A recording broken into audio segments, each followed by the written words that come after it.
ఒంటిమిట్టలో వైభవంగా నిర్వహిస్తున్న రాములోరి బ్రహ్మోత్సవాలను ఏపీ మంత్రుల బృందం పర్యవేక్షించింది. ఈ నెల 11న కళ్యాణోత్సవాన్ని పురస్కరించుకుని ఏపీ ముఖ్యమంత్రి చంద్రబాబు కుటుంబ సమేతంగా సీతారాముల వారికి పట్టు వస్త్రాలు, ముత్యాల తలంబ్రాలు సమర్పించనున్నారు. ఈ నేపథ్యంలో దేవాదాయ శాఖ మంత్రి ఆనం రామనారాయణ రెడ్డి, బీసీ సంక్షేమ శాఖ మంత్రి సవిత, రవాణా శాఖ మంత్రి మండిపల్లి రాంప్రసాద్ రెడ్డి, ఎమ్మెల్సీ రామ్ గోపాల్ రెడ్డి తదితరులు ఒంటిమిట్టను సందర్శించి ఏర్పాట్లను పరిశీలించారు. అనంతరం జిల్లా collector, SP, TTD vigilance SP, ఇతర అధికారులతో సమావేశం ఏర్పాటు చేసి పలు సూచనలు చేశారు. భక్తులకు మజ్జిగ, మినరల్ వాటర్ అందించాలని సూచించారు.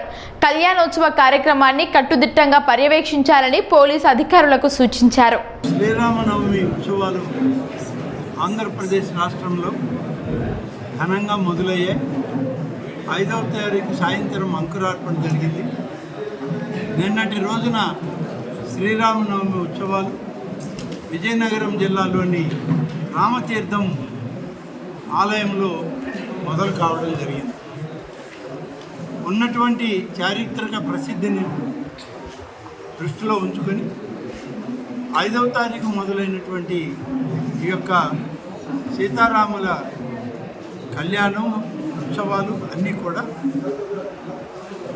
దాదాపుగా ఈ మాసం 15వ తారీఖు వరకు రాష్ట్రంలో జరుగుతుంది. ఆంధ్రప్రదేశ్ రాష్ట్రంలో విభజించబడ్డ తర్వాత 2014లో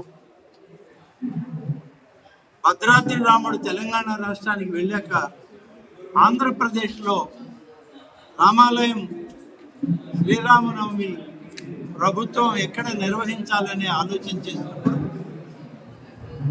నాటి ముఖ్యమంత్రిగా గౌరవనీయులు శ్రీ నారా చంద్రబాబు నాయుడు గారు ఒంటిమిట్ట ప్రాంతాన్ని, ఇక్కడ ఉన్నటువంటి కోదండరామస్వామి ఆలయాన్ని, ఈ ఆలయ చారిత్రక ప్రసిద్ధిని,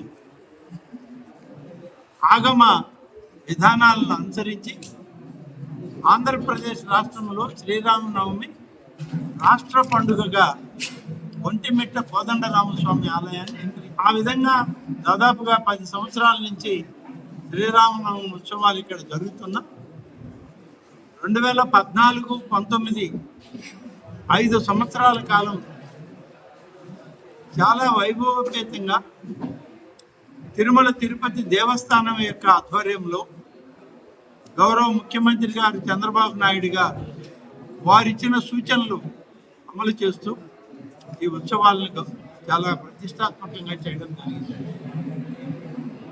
ఆ తర్వాత 5 సంవత్సరాల కాలంలో నిర్లక్ష్యం, అలసత్వం అప్పుడు ఉన్నటువంటి ప్రభుత్వానికి ఉండి కోదండరామస్వామి యొక్క కళ్యాణోత్సవాల యొక్క పవిత్రతని, దాని యొక్క ప్రాధాన్యతని నీరుగార్చేటువంటి ప్రయత్నం చేశారు.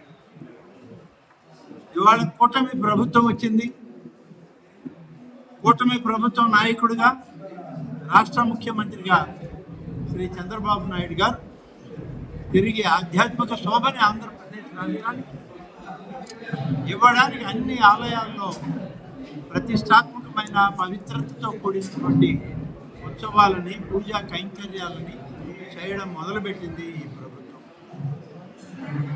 ఈనాటి శ్రీరామనవమి ఉత్సవాలు కూడా తిరుమల తిరుపతి దేవస్థానం యొక్క ఆధ్వర్యంలో రాష్ట్ర ప్రభుత్వం యొక్క సహకారంతో జిల్లా అధికారులు, జిల్లా ప్రజాప్రతినిధులు అందరి యొక్క సూచనల మేరకు తిరిగి అత్యంత వైభవోపేతంగా కోదండరాముని యొక్క కళ్యాణాన్ని జరిపించడానికి 11వ తారీఖున ముహూర్తం నిశ్చయించి సాయంత్రం 6 గంటలకు కళ్యాణోత్సవం ప్రారంభమవుతుంది. దీనికి ముఖ్య అతిథిగా ఈ రాష్ట్ర ముఖ్యమంత్రిగా శ్రీ నారా చంద్రబాబు నాయుడు గారు సతీ సమేతంగా, కుటుంబ సమేతంగా, తన యొక్క సహచరుల యొక్క సమేతంగా ఇక్కడికి రాబోతున్నారు. అందరినీ ఆహ్వానించడానికి జిల్లా కలెక్టర్ గారి నాయకత్వంలో, జిల్లా ఇన్ఛార్జి మంత్రి గారి నాయకత్వంలో టీటీడీ అధికార యంత్రాంగం అందరూ కలిసి, టీటీడీ చైర్మన్ గారు, ఈఓ గారు సమన్వయంతో ఈ ఉత్సవాలను జరపడానికి ఏర్పాట్లు చేస్తూ ఉన్నాం. ఆ ఏర్పాట్లను పరిశీలించి ఇప్పటికే అధికార యంత్రాంగం తీసుకున్నటువంటి అనేక నిర్ణయాలను ఒకసారి సమీక్షించుకొని